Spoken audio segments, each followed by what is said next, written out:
शाम की सरजमीन जल रही है। इसराइली तैयारे बमबारी कर रहे हैं। बच्चे, औरतें, बुजुर्ग खून में लथपथ और दुनिया खामोश है। क्या ये दज्जाल के ज़हूर की तैयारी है? क्या ये वही जंग है जिसकी निशानी कुरान और हदीस में दी गई? चलिए इस हकीकत से पर्दा उठाते हैं। 1948 में इसराइल ने फिलिस्तीन पर कब्जा किया और तब से शाम इस कब्जे के खिलाफ रहा। 1967 में जंग शिश रोजा में इसराइल ने शाम का इलाका जोलान की पहाड़ियां पर भी कब्जा कर लिया। ये इलाका आज भी इसराइल के कब्जे में है, हालांकि अक़वाम मुत्तहिदा ने इसको गैर कानूनी करार दिया है। इसराइल ने हालिया महीनों में शाम पर दर्जनों फजाई हमले किए। ईरानी हिमायत याफ्ता मिलिशियाओं को निशाना बनाया गया। इसराइल का दावा है कि वो ईरान को रोकने के लिए शाम में कार्रवाइयां कर रहा है, लेकिन दरहकीकती हम सलम दुनिया को कमजोर करने की कोशिश है। शाम कम मिलतबा हाल है। 5 लाख से ज्यादा अफराद शहीद, 1 करोड़ से ज्यादा अफराद बेघर, शहर खंड रात में बदल चुके हैं। अमरीका, इसराइल और रूस सब शाम में मुदाखलत कर चुके हैं। सवाल यह है, क्यों शामी क्यों?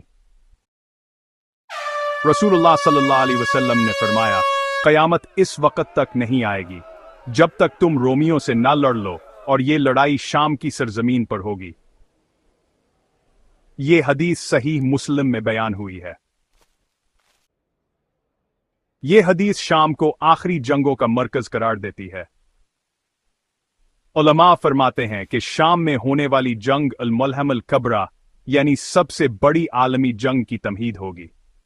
दज्जाल का ज़हूर भी इसी माहौल में होगा जब दुनिया खौफ, जंग और फसाद में लपटी होगी।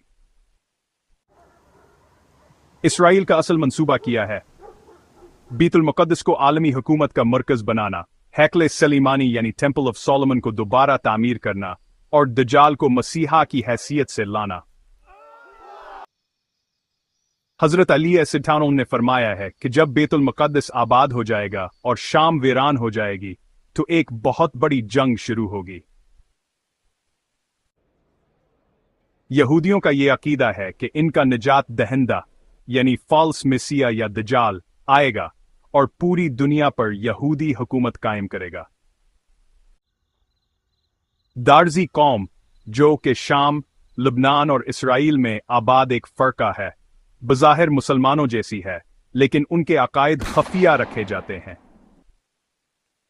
कुछ दारजी इसराइल के लिए जासूसी और फौज